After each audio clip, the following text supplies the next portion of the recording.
Hello दोस्तों, मैं अमित कुमार आपके अपने यूट्यूब चैनल ओजस एकेडमी में आपका स्वागत करता हूं। दोस्तों, कल की क्लास में हमने पढ़ा था आंग्ल मैसूर युद्ध और जाना था कि किन 4 युद्धों के माध्यम से मैसूर साम्राज्य को पूरी तरीके से ब्रिटिश साम्राज्य में मिला दिया जाता है और एक छोटे से क्षेत्र में कृष्ण राजद्वितीय को गद्दी पर बैठाया जाता है, जो वाडियार वंश का शासक होता है। ठीक है, तो आज की क्लास में हम पढ़ेंगे आंग्ल मराठा युद्ध और जानेंगे कि कैसे 3 युद्धों के माध्यम से ब्रिटिश साम्राज्य द्वारा मराठा साम्राज्य को पूरी तरीके से अपने क्षेत्र में मिला लिया जाता है और सतारा के एक छोटे से क्षेत्र में शिवाजी के वंशज को गद्दी पर बैठा दिया जाता है। तो आइए हम देखते हैं। सबसे पहले मराठा साम्राज्य की नींव किसने रखी?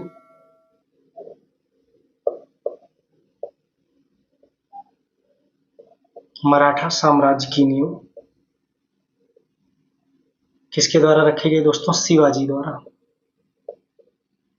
शिवाजी द्वारा मराठा साम्राज्य की नींव रखी गई और इन्होंने प्रशासन के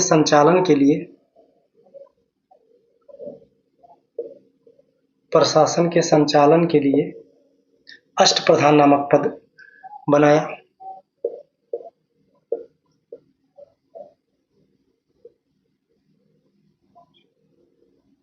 अष्टप्रधान नामक पद बनाया था और इसमें सबसे मुख्य अधिकारी कौन सा होता था? पेशवा। पेशवा सबसे मुख्य पद था, जो वर्तमान में प्रधानमंत्री के समान है। वर्तमान में पीएम के समान यानी प्रधानमंत्री के समान है।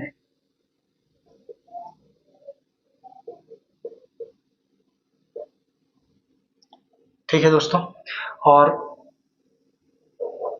1680 में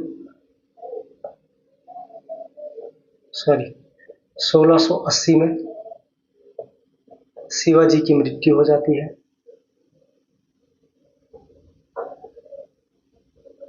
शिवाजी की मृत्यु हो जाती है। इनकी मृत्यु के बाद संभाजी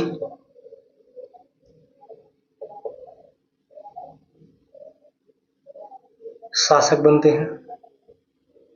संभाजी के शासक बनते ही सबसे पहला काम इन्होंने ये किया, अष्टप्रधान को समाप्त कर दिया। अष्टप्रधान पद को ही खत्म कर दिया। दूसरा, इन्होंने औरंगजेब के विद्रोही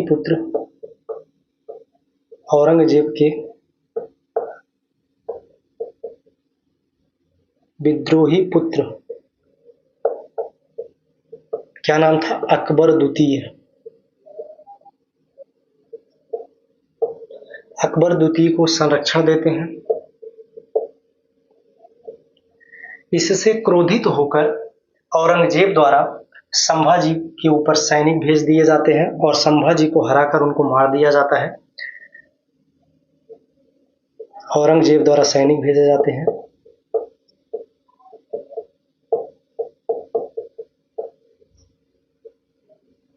और संभाजी को मारने का आदेश था और मार दिया जाता है।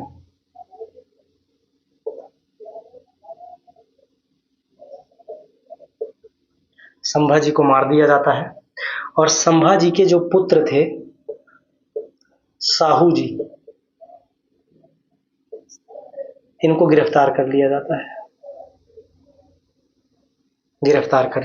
है। अब इसके बाद क्या होता है दोस्तों? राजा राम गद्दी पर बैठते हैं और निरंतर मुगलों से संघर्ष करते रहते हैं। इनकी मृत्यु के बाद ताराबाई शिवाजी की संरक्षिका बनती है। शिवाजी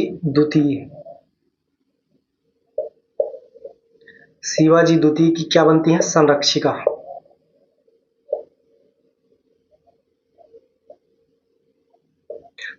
बनती हैं और ये भी निरंतर मुगलों से युद्ध करती रहती हैं। मुगलों पर आक्रमण, दोनों में आपसी झड़प होती रहती है।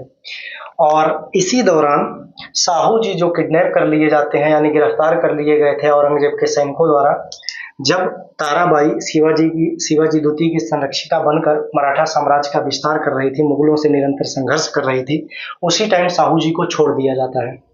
जब साहू जी को छोड़ दिया जाता है तो ताराबाई और साहू जी के बीच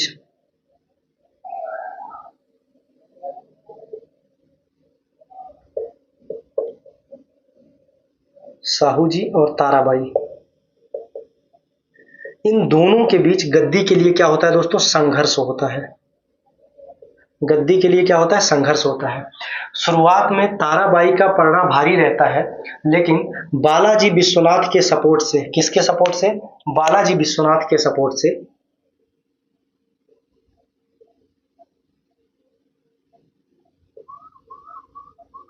बालाजी विश्वनाथ ने साहू जी का सपोर्ट किया और खेड़ के युद्ध में ताराबाई को हरा देते हैं और ताराबाई यहां से भागकर चली जाती हैं और गद्दी किसको मिल जाती है? छत्रपति की, साहू जी को। अब हम आगे देखते हैं दोस्तों।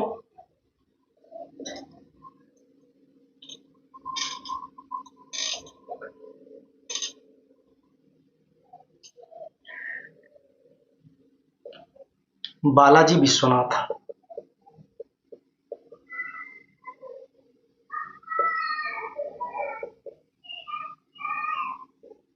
बालाजी विश्वनाथ बालाजी विश्वनाथ की मदद से साहू जी गद्दी पाते हैं। तो साहू जी छत्रपति के रूप में बालाजी विश्वनाथ को, पेशवा जो रहता है, सारी शक्ति इसको दे देते हैं और संधियां करने का, क्या करना है, किस क्षेत्र को जीतना है, कैसे जीतना है, सारा अधिकार बालाजी विश्वनाथ को देते हैं। और बालाजी विश्वनाथ के समय से ही पेशवा पद वंशानुगत हो जाता है, ये याद रखना।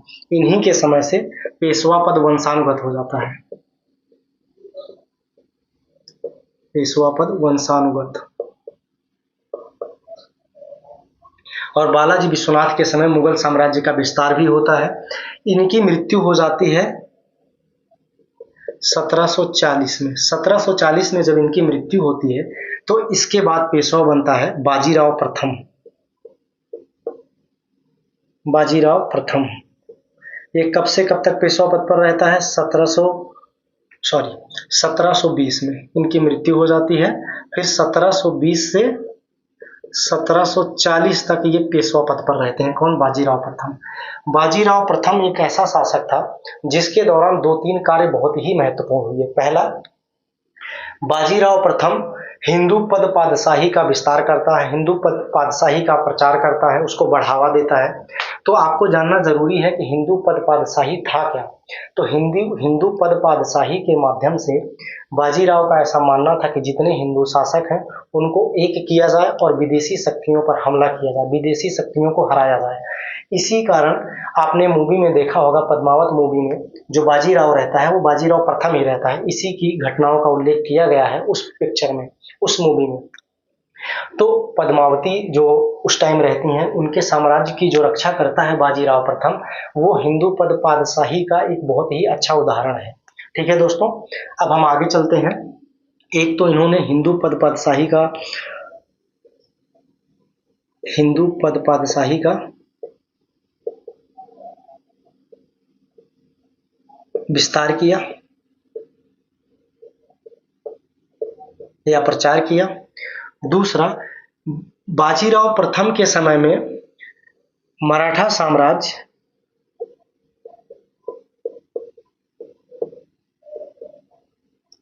संघीय रूप धारण किया। परिसंघीय लिख लो, परिसंघीय रूप धारण किया।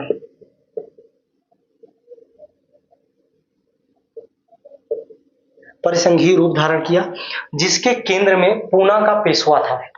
अब परिसंघीय रूप धारण करने का क्या मतलब था, इसको हम थोड़ा समझते हैं। केंद्र में क्या था इसके? पूना का पेशवा।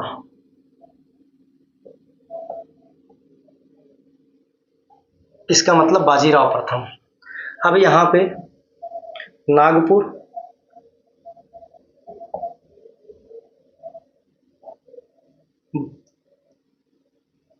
बड़ौदा, ग्वालियर और इंदौर। बड़ौदा में कौन थे? गायकवाड़। ग्वालियर के सिंधिया, नागपुर के भोसले और इंदौर के यहाँ पे नागपुर में भोसले, बड़ौदा के गायकवाड़, ग्वालियर के सिंधिया और इंदौर के होलकर। ये चारों जो है इसके साथ मिल गए और पूना पेशवा यहाँ केंद्र के रूप में है और ये सारे इनके सहायक के रूप में, यही एक परिसंघ का रूप बन गया। सारे मिलकर एक साथ निर्णय ले रहे हैं, जो जिसके केंद्र में पूना का पेशवा है, बड़ौदा का गायकवाड़ भी है, ग्वालियर का सिंधिया भी है, नागपुर के भोसले भी है और इंदौर के होलकर भी हैं। तो ये एक साम्राज्य के रूप में धीरे धीरे विकसित हो रहा है। अब यहाँ पे बाजीराव प्रथम के समय में भी दक्षिण भारत की अधिकतर शक्तियों को इनके द्वारा चौथ की वसूली की जाती है। अगर चौथ के बारे में समझना है तो एक लाइन में ऐसा समझिए कि जब मराठा साम्राज्य या मराठा पेशवा द्वारा किसी अन्य राज्य पर या क्षेत्र पर आक्रमण किया जाता था तो बदले में चौथ लेते थे। चौथ एक प्रकार का कर होता था जो उस राज्य के संपूर्ण राजस्व का 1/4 होता था। जो यह चौथ देना स्वीकार नहीं करता था उस पर निरंतर आक्रमण किया जाता था, उसको लूटा जाता था, और जो ये चौथ देना स्वीकार किया जाता था मराठा पेशवा द्वारा उसको संरक्षित किया जाता था, उसकी सुरक्षा की बात की जाती थी। ठीक है दोस्तों, अब हम आगे चलते हैं। इतना आप समझ गए। अब बाजीराव प्रथम के बाद शासक बनता है बालाजी बाजीराव। बालाजी बाजीराव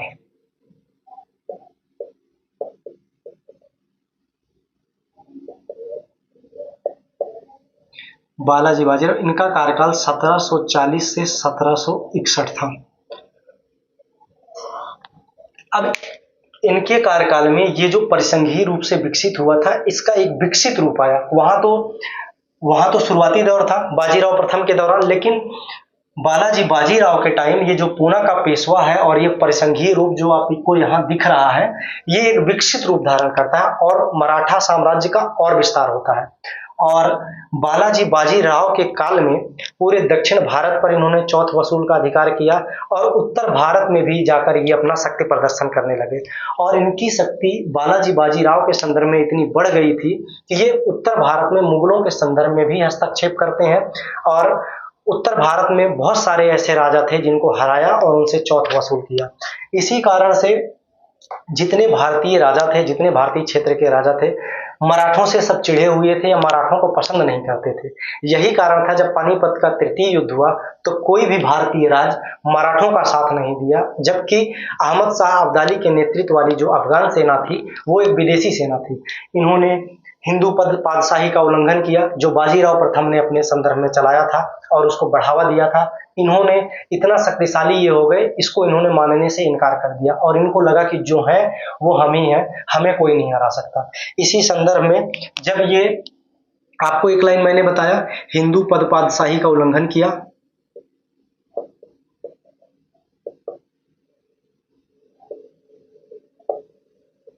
किया, दूसरा उत्तर भारत में हस्तक्षेप। उत्तर भारत में क्या हस्तक्षेप किए? दो सबसे बड़े हस्तक्षेप किए। पहला, मुगल शासक को पुनः गद्दी पर बैठाया, ले जाके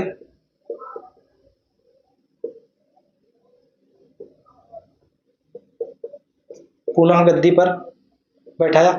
और दूसरा, जिसके कारण से पानीपत का तृतीय युद्ध होता है, अहमद शाह अब्दाली का जो प्रतिनिधि था नजमुद्दौला, अहमद शाह अब्दाली का जो प्रतिनिधित्व था नजमुद्दौला, उसको इन्होंने हटाकर अपना प्रतिनिधित्व बैठा देते हैं। कहां पर? पंजाब में। पंजाब में नजमुद्दौला को हटाकर इसको अवध्यस्त कर अपना प्रतिनिधि बैठा देते हैं। अपना प्रतिनिधि बैठाना।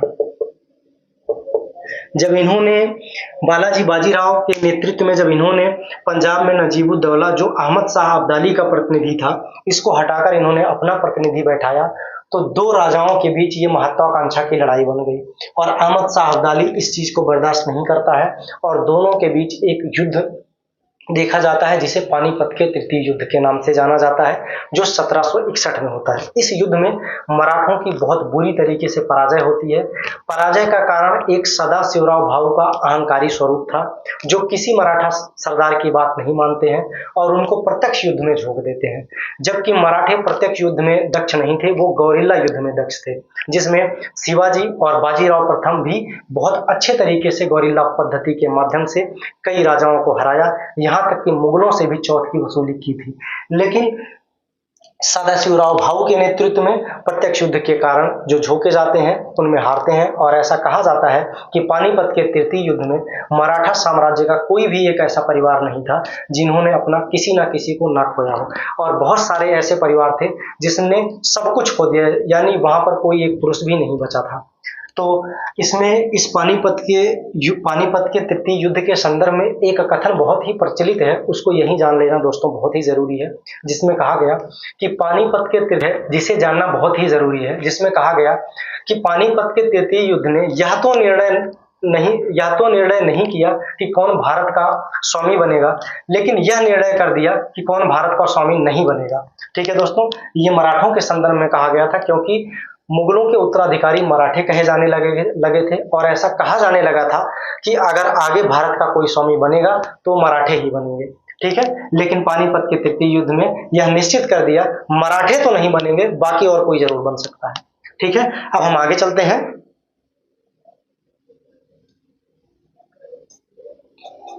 और इस युद्ध के बाद बालाजी बाजीराव की मृत्यु हो जाती है। उस दुखद घटना को वो झेल नहीं पाते हैं और तबीयत खराब होने की वजह से इनकी मृत्यु हो जाती है। इनकी मृत्यु के बाद माधवराव पेशवा बनता है। इनकी मृत्यु के बाद कौन पेशवा बनता है? माधवराव।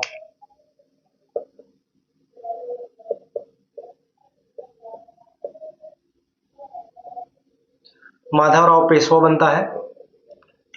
माधवराव के पेशवाई में एक बार फिर मराठा साम्राज्य उस स्थिति में पहुंच जाता है जो बाजीराव प्रथम और बालाजी विश्वनाथ के समय या उसके समय में था। नाना साहब, जिसको हम बालाजी बाजीराव के नाम से जानते हैं, जिसे नाना साहब भी कहा जाता है। अभी इसके पहले जो हमने पढ़ा बालाजी बाजीराव, इनको नाना साहब के नाम से भी जाना जाता था। और माधवराव ने ऐसा किया, इतना बढ़िया इन्होंने इसका विस्तार किया, मुगलों से चौथ वसूली की, इधर नीचे हैदर अली से भी चौथ की वसूली की हराकर। तो इनके समय में, माधवराव के समय में मराठा साम्राज्य का विस्तार होता है। जब मराठा साम्राज्य का विस्तार होता है और एक बार फिर कहा जाने लगा कि मुगलों का उत्तराधिकारी मराठे ही होंगे और भारत का स्वामी मराठे ही बनेंगे, लेकिन एक दुखद घटना ने इस कड़ी को तोड़ देता है। वो था माधवराव का आकस्मिक मृत्यु। माधवराव की आकस्मिक मृत्यु हो जाती है। किस रोग से? क्षय रोग से। याद रखिएगा दोस्तों, क्षय रोग से इनकी मृत्यु हो जाती है। जब क्षय रोग से इनकी मृत्यु हो जाती है तो उसके बाद मराठा साम्राज्य में ही गद्दी के लिए संघर्ष हो जाता है। किसके बीच? नारायण राव और रघुनाथ राव। इसे राघोवा भी कहा जाता है। दोनों के बीच गद्दी के लिए संघर्ष हो जाता है और अपनी मंशा जब पूरी ना होने पर, यानी माधव नारायण राव को पेशवा बना दिया जाता है, इससे रघुनाथ राव की जो आकांक्षा थी वो पूरी नहीं हो पाती। तो इन्होंने क्या किया, रघुनाथ राव ने क्या किया, उर्फ राघोवा ने क्या किया, नारायण राव को जहर दे के मार दिया। जहर देकर इनकी हत्या कर दी। इस स्थिति में रघुनाथ राव को लग रहा था यदि हम नारायण राव को मार देंगे उसके बाद हम ही गद्दी पर बैठेंगे, लेकिन नाना फड़नवीस और महादजी सिंधिया के नेतृत्व में एक 12 भाई परिषद का गठन होता है और इस परिषद के माध्यम से माधवराव द्वितीय को पेशवा बना दिया जाता है। माधवराव द्वितीय को पेशवा बना दिया जाता है। जब माधवराव द्वितीय को पेशवा बना दिया जाता है तो रघुनाथ राव की जो आकांक्षा थी एक बार फिर टूट जाती है और इस स्थिति में रघुनाथ राव षड्यंत्रकारी हो जाता है और ये जाके अंग्रेजों से मिल जाता है। किससे मिल जाता है दोस्तों? अंग्रेजों से जाकर मिल जाता है। और 1775 में, कितने में? याद रखिएगा, 1775 में सूरत की संधि कर लेता है। यही सूरत की संधि ने प्रथम आंग्ल मराठा युद्ध को जन्म देता है। तो आइए हम प्रथम आंग्ल मराठा युद्ध देखते हैं।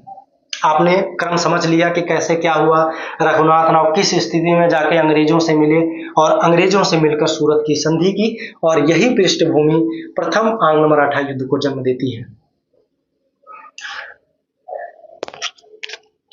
तो हेडिंग डाल लेते हैं प्रथम आंग्ल मराठा युद्ध।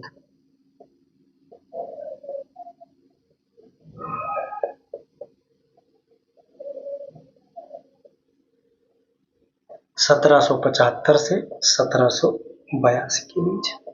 अब क्रम से इसको हम एक एक घटना देखते जाते हैं। सबसे पहले रघुनाथ राव द्वारा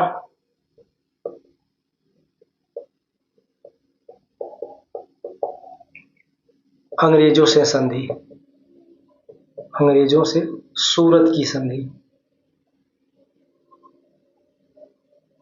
कितने में? 1775 में। सूरत की संधि के माध्यम से ये था कि रघुनाथ राव ने कहा था कि आप हमें पेशवा बना दीजिए और हम आपको सालसेट और एलिफेंटा द्वीप देंगे और सूरत को पूरी तरीके से चौथ जो होगी वो आपको दिया जाएगा। तो इस बात पर ये राजी हो जाते हैं, इस बात पर राजी हो जाते हैं अंग्रेज और रघुनाथ राव को पेशवा बनाने का वचन दे देते हैं। और यही कारण हुआ कि अंग्रेजों द्वारा मराठों पर हमला किया जाता है और कुछ क्षेत्रों को जीता जाता है। लेकिन यही एक बहुत ही इंटरेस्टिंग पॉइंट है दोस्तों कि दो चीज आपको समझाने चल रहा हूं, ध्यान से समझिएगा। जो ये सूरत की संधि की गई वो जो बंबई के अंग्रेज गवर्नर हैं उनके द्वारा की गई थी, और जो बंगाल में गवर्नर बैठा है अंग्रेजों का उसने इस संधि को नहीं माना और इसको मूर्खतापूर्ण कदम बताया। किसको मूर्खतापूर्ण कदम बताया? जो अंग्रेजों ने पेशवा से यानी रघुनाथ राव से सूरत की संधि की थी, इसको मूर्खतापूर्ण कदम बताते हुए अलग से माधवराव द्वितीय से, जो उस समय पेशवा है, माधवराव द्वितीय से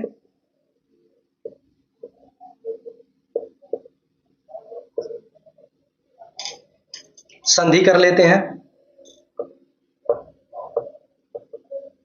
माधवराव द्वितीय से संधि कर लेते हैं और इस संधि के माध्यम से ऐसा कहा जाता है कि पेशवा माधवराव द्वितीय ही बने रहेंगे और रघुनाथ राव को केवल पेंशन दे दी जाएगी। तो इस बात पर राजी होते हैं। जब ये चीज बंबई प्रेसिडेंसी को पता चलती है तो फिर इन्होंने इस संधि का विरोध करते हैं जो कलकत्ता के गवर्नर ने माधवराव द्वितीय से किया था, और पुनः ब्रिटिश ये बंबई प्रेसिडेंसी के जो गवर्नर थे युद्ध छेड़ देते हैं। और जब युद्ध होता है मराठा और अंग्रेज के बीच तो इसमें अंग्रेज बुरी तरह पराजित होते हैं। बुरी तरह पराजित होने के बाद अंग्रेजों को बड़गांव की संधि करनी पड़ती है। एक अपमानजनक संधि रहती है ये बड़गांव की संधि। यहाँ पे इसको याद रखिएगा दोस्तों, आप जो संधि होती है वो पुरंदर की संधि है। कभी कभी पूछा जा सकता है तो ये याद रखना, पुरंदर की संधि की जाती है 1 साल बाद। इसी के 75 में ये हुआ, ये 76 में होता है, ऐसे याद रखना। सूरत की संधि 1775 में की गई, किसके किसके बीच की गई? बंबई के गवर्नर से और रघुनाथ राव के बीच किया गया, जिसको कलकत्ता प्रेसिडेंट के यानी कलकत्ता गवर्नर थे उन्होंने इस संधि को नहीं माना और इन्होंने माधवराव द्वितीय के साथ एक अलग संधि की जिसका नाम पुरंदर की संधि है। कितने में की? 1776 में की। इसको फिर बंबई प्रेसिडेंसी गवर्नर नहीं मानते हैं और पुनः युद्ध छेड़ देते हैं और युद्ध में अंततः अंग्रेजों की पराजय होती है और उन्हें एक अपमानजनक संधि करनी पड़ती है, बड़गांव की संधि। तो बड़गांव की संधि करनी पड़ती है। जब ये अपमानजनक संधि रहती, इसमें बहुत सारे ऐसे संधि के माध्यम से ऐसे बात कही गई थी जो अंग्रेजों को मानने के हित में नहीं था। इसको देखते हुए इस टाइम यहाँ प्रथम आंग्ल मराठा युद्ध के समय जो अंग्रेज गवर्नर है वो वारेन हेस्टिंग है जो कलकत्ता में है। तो इसने बड़गांव की संधि जो अपमानजनक संधि थी अंग्रेजों के लिए, इसको मानने से इनकार कर दिया जाता है वारेन हेस्टिंग द्वारा और युद्ध निरंतर जारी रहता है। अंततः महादजी सिंधिया द्वारा 1782 में प्रयास किया जाता है कि संधि के लिए प्रयास किया जाता है और साल बाई की संधि होती है और प्रथम आंग्ल मराठा युद्ध समाप्त होता है। तो क्वेश्चन अगर दोस्तों आपसे पूछे कि प्रथम आंग्ल मराठा युद्ध किस संधि के तहत समाप्त हुआ, तो कौन सी संधि थी? साल बाई की संधि थी जिसके तहत ये प्रथम आंग्ल मराठा युद्ध समाप्त हुआ। तो साल बाई की संधि आप लिखिए। सालबाई की संधि कब हुई दोस्तों? 1782 में। 1782 में जब ये संधि होती है और इस संधि में दोनों एक दूसरे के जो क्षेत्र जीते गए रहते हैं उसको वापस कर दिया जाता है और आगे ऐसा कसम खाते हैं दोनों, या संधि में ऐसी बातें करते हैं कि हम आगे एक दूसरे पर हमला नहीं करेंगे, और अंग्रेजों के पास सालसेट और एलिफेंटा द्वीप बना रहता है। ठीक, इतना ध्यान रखिएगा। अब यहाँ पे चीजें खत्म होती है। अब हम देखते हैं द्वितीय आंग्ल मराठा युद्ध और इसकी पृष्ठभूमि के बारे में जानने की कोशिश करते हैं कि किस प्रकार से द्वितीय आंग्ल मराठा युद्ध की शुरुआत होती है। तो चलिए हेडिंग डालिए, द्वितीय आंग्ल मराठा युद्ध।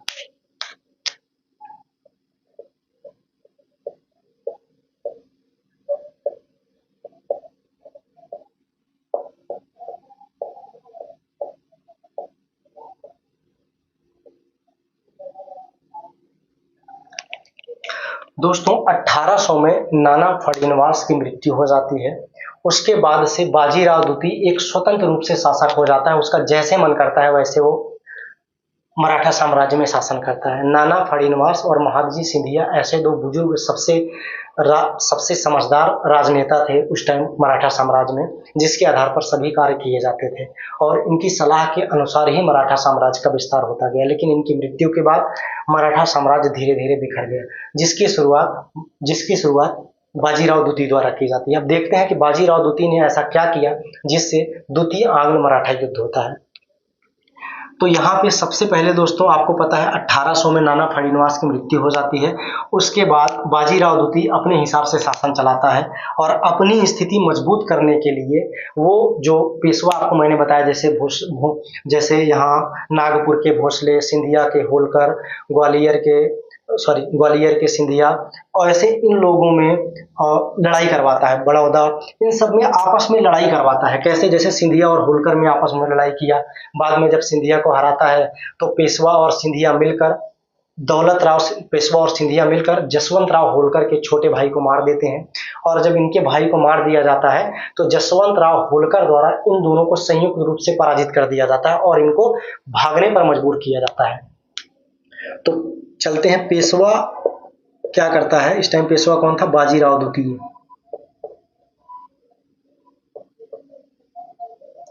बाजीराव द्वितीय द्वारा अपनी स्थिति मजबूत करने के लिए आपस में ही जो परिसंघ था, जो सरदार थे, लड़ाता था। तो पेशवा प्लस सिंधिया, इन दोनों ने मिलकर क्या किया? जसवंत राव होलकर के भाई की हत्या कर दी। यशवंत राव होलकर के भाई की क्या कर दी? हत्या कर दी। इससे क्रुद्ध होकर जसवंत राव होलकर ने इन दोनों की संयुक्त सेना को पराजित कर दिया और पेशवा को भागने पर मजबूर किया। पेशवा यहाँ पूना से भागकर कहां चला गया? बसीन चला गया, ऐसे याद रखो, बसीन चला गया। तो जब ये बसीन जाता है तो वहां बसीन की संधि करता है। कहीं कहीं बेसीन भी लिखा रहता है, कहीं कहीं बसीन भी लिखा रहता है। तो बसीन की संधि करता है। बसीन की संधि क्या थी? एक सहायक संधि थी। कब किया गया बसीन की संधि? तो याद रखिएगा 1802 में बसीन की संधि की जाती है और ये संधि एक सहायक संधि थी जो बेलेजली द्वारा प्रस्ताव में लाया गया था। 1799 में बेलेजली द्वारा एक सहायक संधि लाई गई थी जिसके माध्यम से भारतीय राज्यों पर आधिपत्य स्थापित करने की कोशिश की गई थी। इसमें कहा गया था कि भारतीय राज्यों में एक सैन्य टुकड़ी रखी जाएगी जिसका खर्च भारतीय राजा स्वयं उठाएंगे और वो भारतीय राज किसी अन्य राजा से संधि नहीं कर सकते बिना अंग्रेजों की इजाजत से, और दूसरे यूरोपीय शक्ति को अपने दरबार में नहीं रख सकते। विदेशी से संबंधित जितने भी संधियां होगी वो अंग्रेजों की सहमति से ही होगी। ये सारी ऐसी संधियां थी जो किसी राजा को स्वतंत्र रूप से, संप्रभु रूप से नहीं रहने देती थी। मतलब अब उसके अंडर काम करेंगे। यही बेसिन की संधि थी। इसी बेसिन की संधि के संपर्क में जब सिंधिया और होलकर, या पेशवा सिंधिया और होलकर यानी भोसले और सिंधिया को पता चला तो इस संधि का विरोध किया जाता है और द्वितीय आंग्ल मराठा युद्ध की पृष्ठभूमि यहीं से पड़ जाती है। तो आपको ये चीजें समझना होगा दोस्तों कि बसीन की संधि किसके द्वारा की गई? पेशवा बाजीराव द्वितीय के द्वारा की गई। तो बेसिन की संधि थी क्या? एक सहायक संधि थी जिसने अपनी स्वतंत्रता गिरवी रख दिया अंग्रेजों के सामने। किसने? बाजीराव द्वितीय ने। जब इसने बेसिन की संधि, अब हम एक एक पॉइंट करके पढ़ लेते हैं। बसीन की संधि, कितने में? 1802 में। अब इसका विरोध दो लोग करते हैं सबसे पहले, भोसले और सिंधिया। इस संधि का विरोध करते हैं और दोनों आक्रमण कर देते हैं, युद्ध का ऐलान कर देते हैं अंग्रेजों के खिलाफ। जैसे ही युद्ध का ऐलान करते हैं वैसे ही द्वितीय आंग्ल मराठा युद्ध शुरुआत हो जाता है। इसकी शुरुआत 1803 से 1805, याद रखिएगा। जब द्वितीय आंग्ल मराठा युद्ध होता है तो वेलेस्ली इस टाइम गवर्नर जनरल रहता है, और जब ये युद्ध होता है तो अंततः भोसले को भी हराया जाता है, सिंधिया को भी हराया जाता है और होलकर को भी हराया जाता है। भोसले को हराकर देवगांव की संधि की जाती है और सिंधिया को हराकर सुरजी अर्जुन गांव की संधि की जाती है।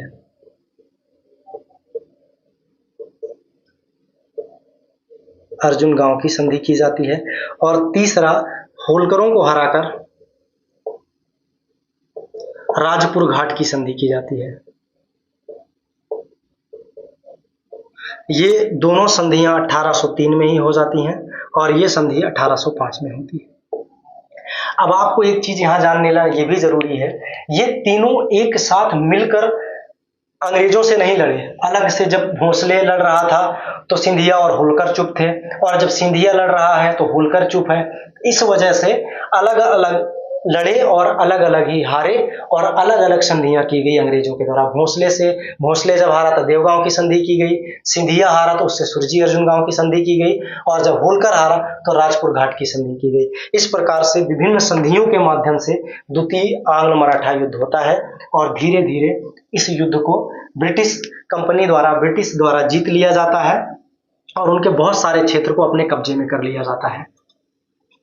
ये द्वितीय आंग्ल मराठा युद्ध की पृष्ठभूमि थी, और हमने इसको समझा कि किस प्रकार से एक एक करके ब्रिटिश कंपनी द्वारा मराठा साम्राज्य के सरदारों को हराया जा रहा था। अब हम तीसरे युद्ध के बारे में देखते हैं, तृतीय आंग्ल मराठा युद्ध की पृष्ठभूमि।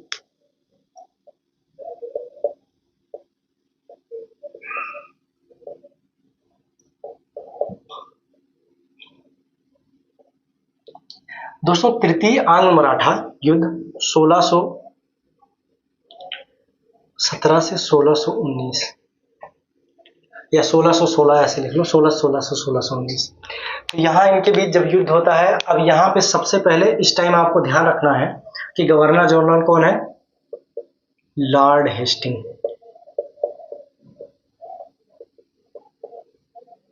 लॉर्ड हेस्टिंग है।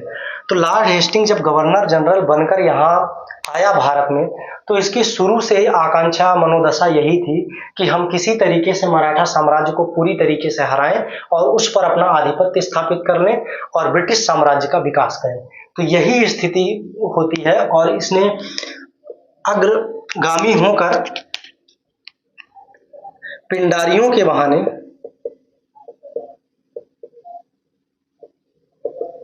के बहाने मराठा साम्राज्य को कुचलना चाहा। तो पिंडारी लोग थे क्या? तो जब मराठा साम्राज्य या मराठा पेशवा द्वारा युद्ध किया जाता था तो उन्हीं के साथ जाने वाले ये सैनिक होते थे, लूटपाट करते थे। इनका कोई वेतन ऐसे फिक्स नहीं था। लूटपाट में जो भी सामान मिलता, जितनी भी चीजें मिलती, उसमें से इनको एक निश्चित रकम दे दी जाती थी।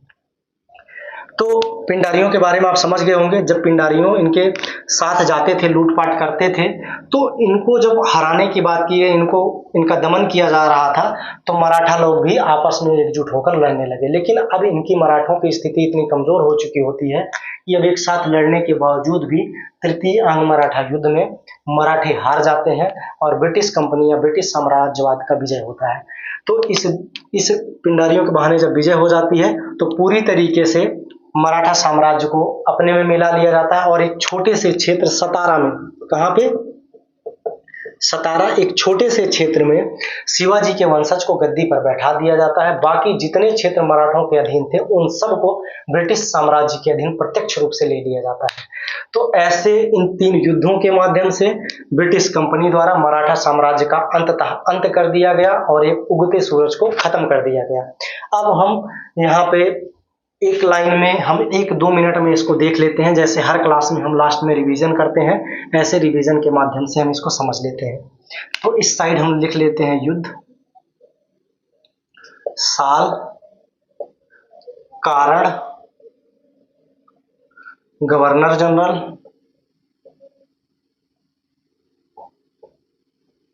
और युद्ध समाप्त किस संधि के तहत। तो प्रथम युद्ध, साल अगर याद रखोगे आप 1775 से 82। कारण क्या था, सूरत की संधि। इस टाइम गवर्नर जनरल अगर आपसे पूछा जाए कौन था, तो वॉरेन हेस्टिंग। और इसकी समाप्त कैसे हुई, समाप्ति इसकी हुई साल बाई की संधि से। अब दूसरे युद्ध की हम बात करें, दूसरे मराठा युद्ध की बात करें, तो ये 1803 से 1805 के बीच लड़ा गया। और यहाँ किस संधि से शुरुआत हुई, बसीन की संधि से। इस टाइम गवर्नर जनरल कौन था, लॉर्ड वेलेस्ली।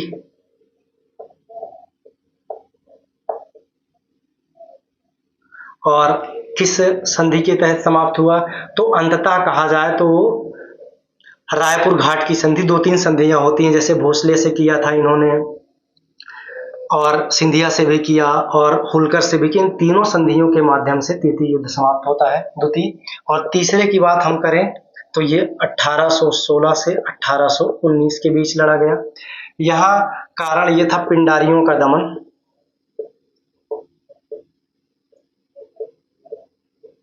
इस टाइम गवर्नर जनरल कौन था, लॉर्ड हेस्टिंग। इस चीज को ध्यान रखना, प्रथम में वॉरेन है, सेकंड में लॉर्ड है। और यहाँ पे आपको समझ लो कि जब यहाँ कोई संधि नहीं होगी, क्योंकि यहाँ मराठे पूरी तरीके से हार गए थे। ब्रिटिश साम्राज्य जैसा चाहा उन्होंने वैसा किया, और अंततः मैंने आपको बताया छोटे से सतारा में शासक बैठा दिया जाता है। तो आज की क्लास दोस्तों हमारी खत्म होती है और मराठा साम्राज्य का अंत होता है। कल की क्लास में हम पढ़ेंगे पंजाब का विलय। तो पंजाब को हम देखेंगे कल के क्लास में दोस्तों। और आज की क्लास हमारी आपको कैसे लगी, कमेंट सेक्शन में जरूर बताएं। यदि आज की क्लास हमारी आपको अच्छी लगी तो लाइक, शेयर और सब्सक्राइब जरूर करें। धन्यवाद दोस्तों।